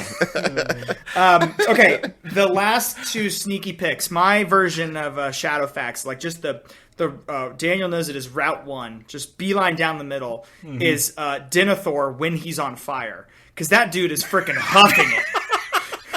That dude is going 1,000,000 miles an hour. And he covers what is canonically a mile and a half in just mere seconds. Before he falls off. The distance of where he gets caught on fire to where he jumps off is supposed to be over a mile. That is so and he true. is just absolutely booking it. Oh, that's amazing. And then my last bit of a combo piece to that is the guy at Helm's Deep who runs with the torch towards the grenade, because that dude just fucking can't be stopped. Take him down with arrows, and he's like, nope, absolutely not. I'm on a mission. I'm getting this thing over the line. And he does. Oh my gosh, yo, I love the Denethor pick. I had Denethor actually as a defender. He's sneaky fast, though. You just gotta set him on fire. Oh. It only works once. Only works one time. He worked. Yeah, you gotta relight him every game. I think he works though as a defender just because he protected Gondor for so long. He did not, though. Is the whole bit? Yeah, I know. From what? Yeah, the whole thing of his character is he absolutely did not do that. He held it. I don't think you want Denethor. No, I don't think you want to have to rely on him with any stakes whatsoever. Nope. None. No. So that's how I just saw him. I think a sneaky pick was Treebeard as a goalie. You know what Denethor is, Dan? He's the corrupt owner that everybody wants to sell. Yes. There you go. Yes. Can this put some money in the club? Spend some fucking money. That's Denethor.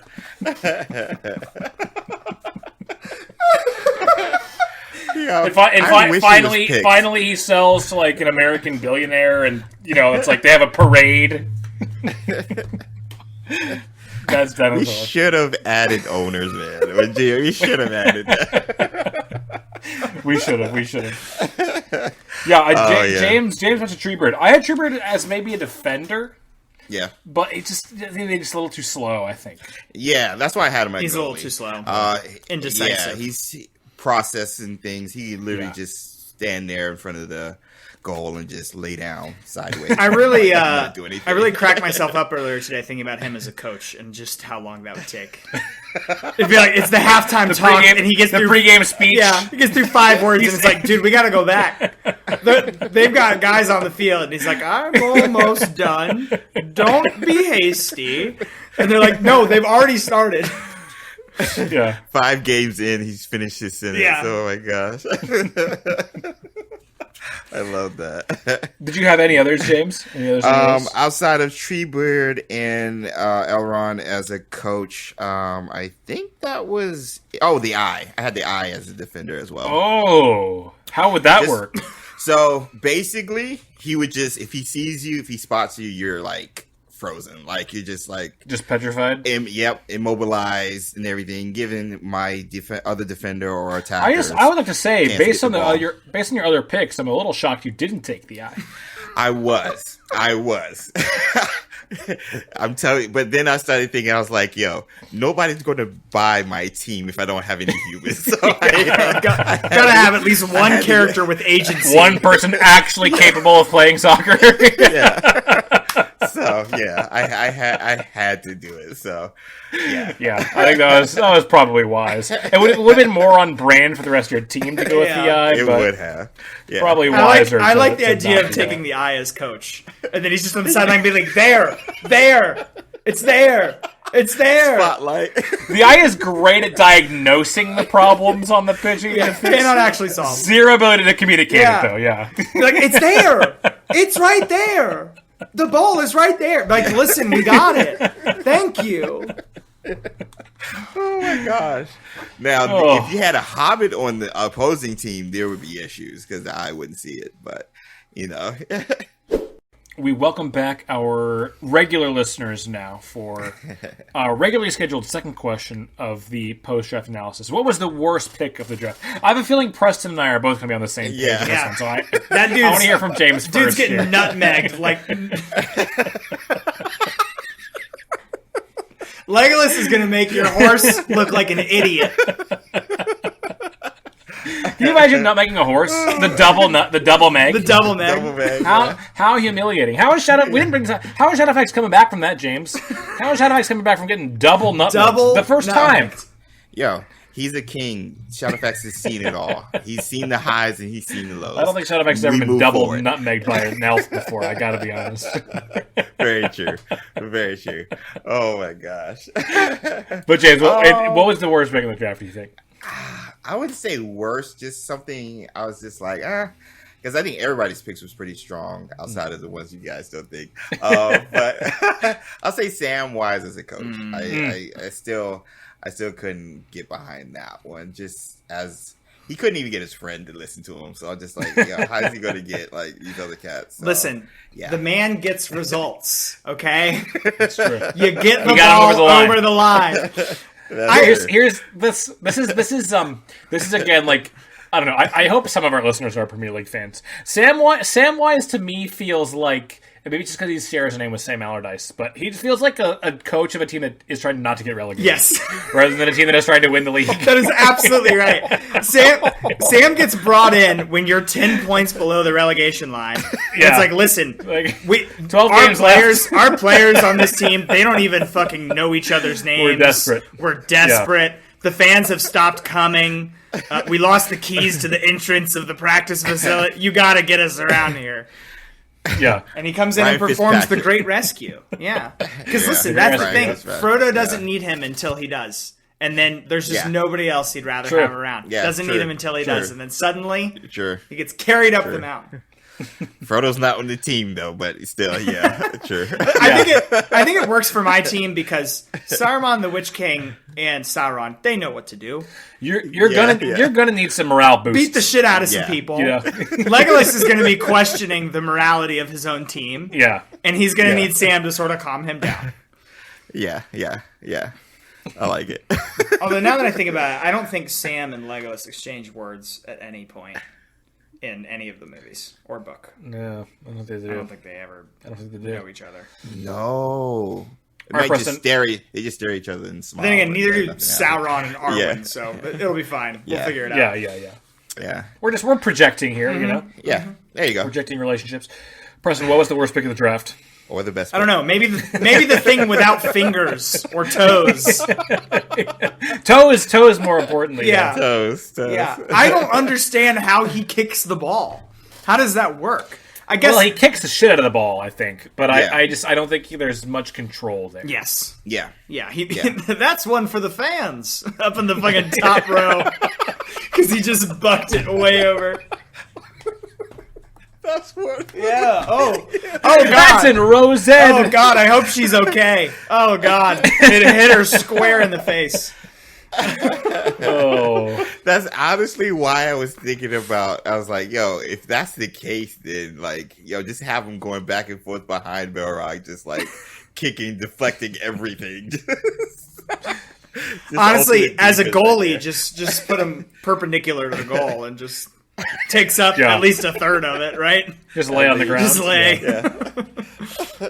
I think if I had to pick one that wasn't other ones you mentioned, I think Arwen was the one I was least convinced by. Otherwise, That's fair. Outside of those two, Yeah. Yeah. Especially as an attacker, I could kind of see Arwen as like a motivational coach type, just like just like a spiritually pure, let's go win it team type. But as an attacker, I have a hard time seeing her maximizing capable, that though. position. No, I get it. Yeah, she Yeah. in a way, it's perfect because she's the type that like will exceed expectations. Yes. Exactly. And not get in the way of Legolas trying to absolute one-man show his way into the goal. Yeah. Just his Yeah. belt. That's the problem with Legolas. He always just tries to walk it in, right, Dan? Yeah. Yeah. Yeah. Now, Yeah. here is a follow-up question kind of that ilk. And if you guys need me to remind you whose positions are what, Okay. whose pick is most miscast in their positioning by your opponents, would you say? Like you think it was they would be good on a 5-a-side team, but they're in the wrong spot. And to buy you guys time, I talked a little bit about it during the draft, but Boromir from Mir. Boromir from Mir. That's his last name, actually. Little known fact. Boromir from Mir. Boromir from Mir. He just is such a defender to me. I sort of agree. yeah. It's weird because you can't squeeze him in on defense next to like the Balrog, but at striker, he doesn't make a lot of sense to me. That was going to be I think he'd be a little too clumsy, not super skillful on the ball.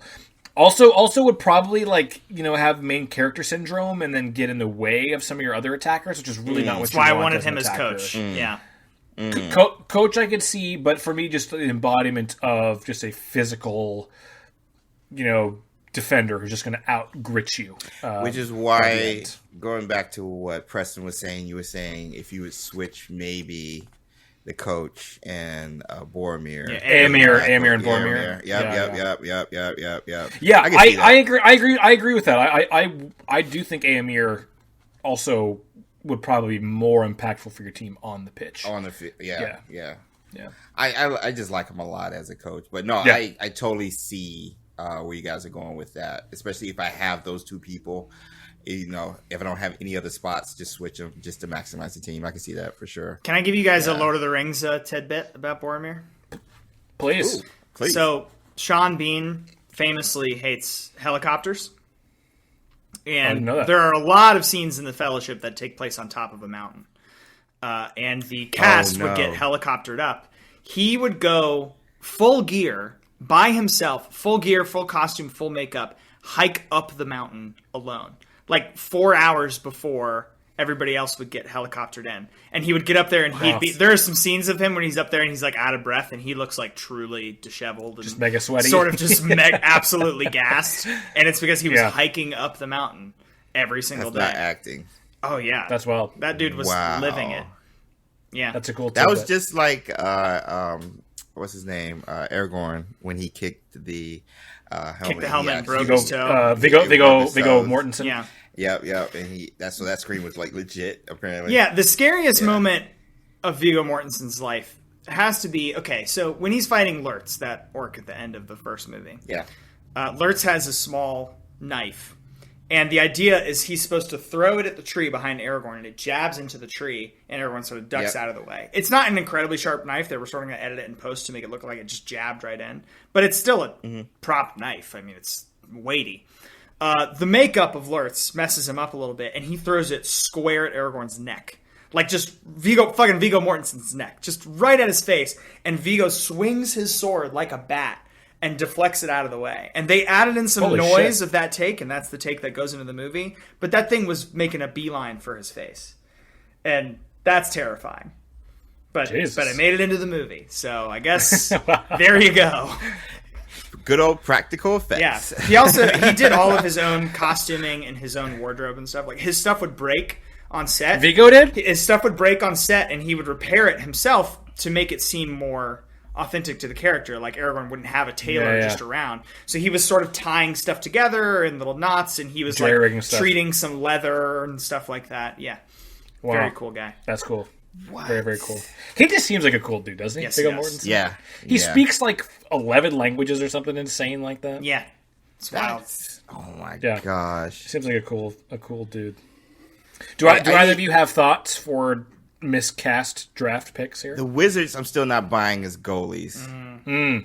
I have to see the specific. Well, there's only one spider to go around, James. Yeah, I know. I said Treebeard earlier. I think Treebeard might have worked better, in my opinion. But no, that is a great point. There's only one spider. I think any of the goalies could have been great. No. I think Gandalf would have been a great attacker, and here's one of the reasons. It's funny you say that. Because he's great at falling.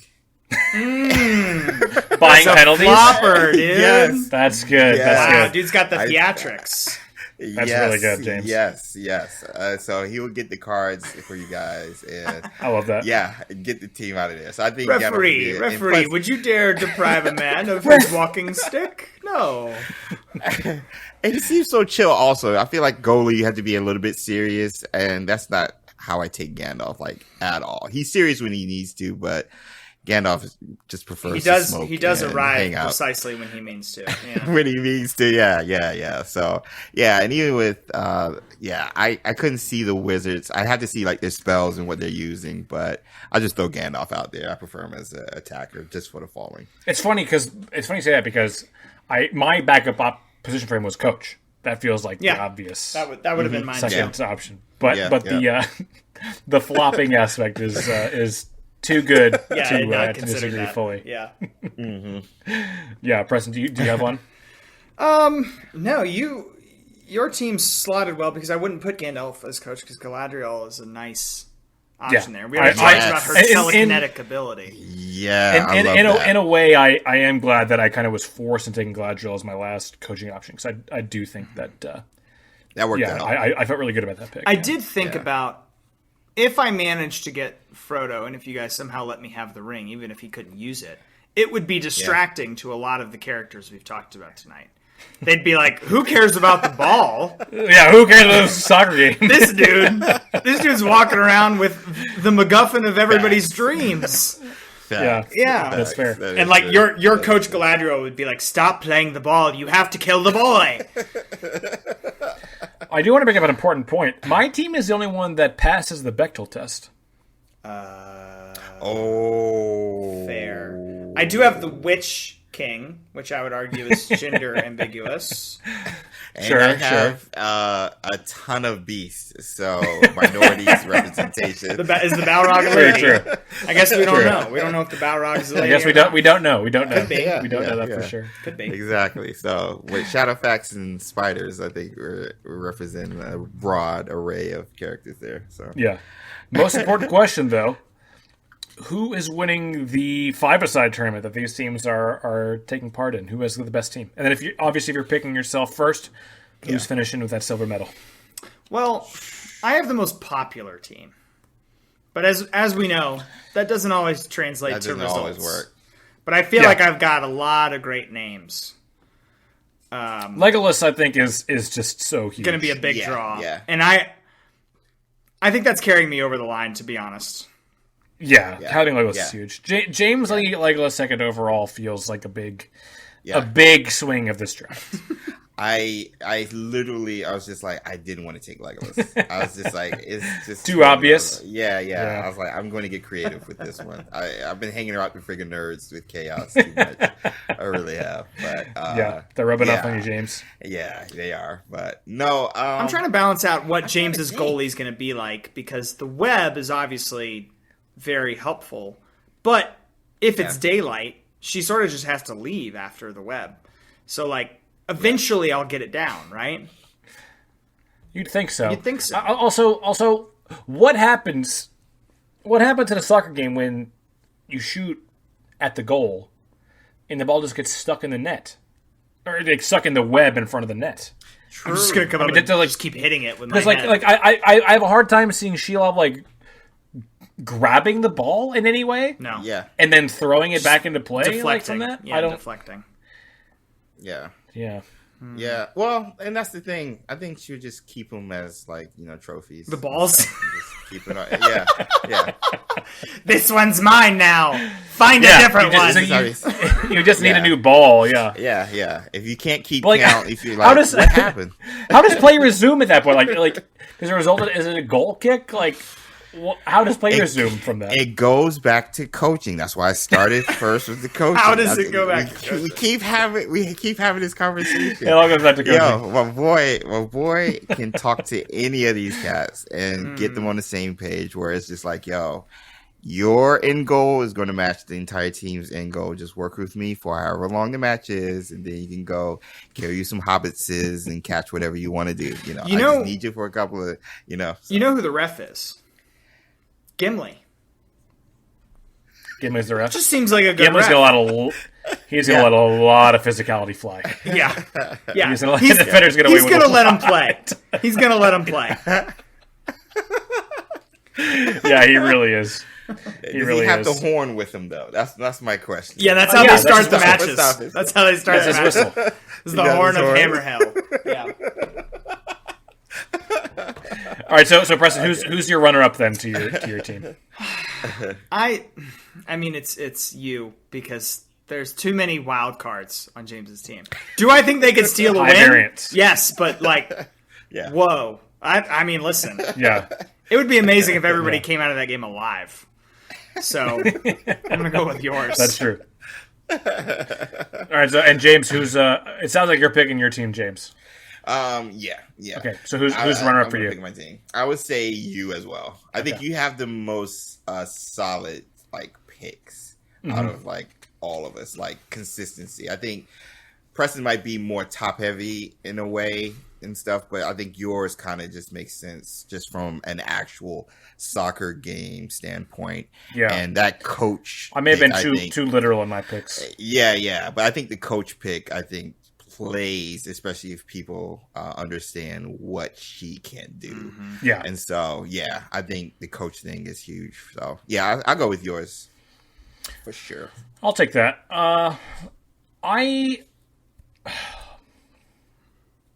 I wish Preston hadn't taken Arwen. If Preston had taken this better second attacker, I think I would just pick his team outright. I think I will give myself the nod first just to stay in line with everyone else. But I'm going to go Preston second overall. Legolas is just such a good pick. Mm-hmm. Yeah. Well, Legolas is I think pretty easily the best player in this league. Yes. So it comes down to can Legolas win enough points, even if I think some of Preston's weaker links are a little bit weaker than mine. Is Legolas so good that it doesn't matter? Does he score enough goals that he kind of papers over the cracks? I think it's possible. I think it's very possible. I think James's team would be the. I don't know what to think about James' team because it's part of me. Let's get this out of the way. It's not a soccer team. No, definitely it's not. A circus, a three-ring circus. Circus. So in a way, it will be the most fun to watch. But I still think every game James plays is going to be a 0-0 tie. Yeah. So that's also extremely boring. People Americans who don't watch soccer now just well, I don't like soccer because it's boring because no one ever scores. Mm-hmm. Yeah. That's going to be James's game every game he plays because he's not going to be able to score because his main attacker is a horse. It's a horse. Facts. Footwork galore. But the thing is, are we entertaining? Are we going to be entertaining, or are we talking about dubbing? Are we trying to get the dubs? Because at the end of the day, nobody's winning against me. Nobody. It's going to be hard to score against you. Yeah, nobody's scoring against me. It's going to be hard to score against you.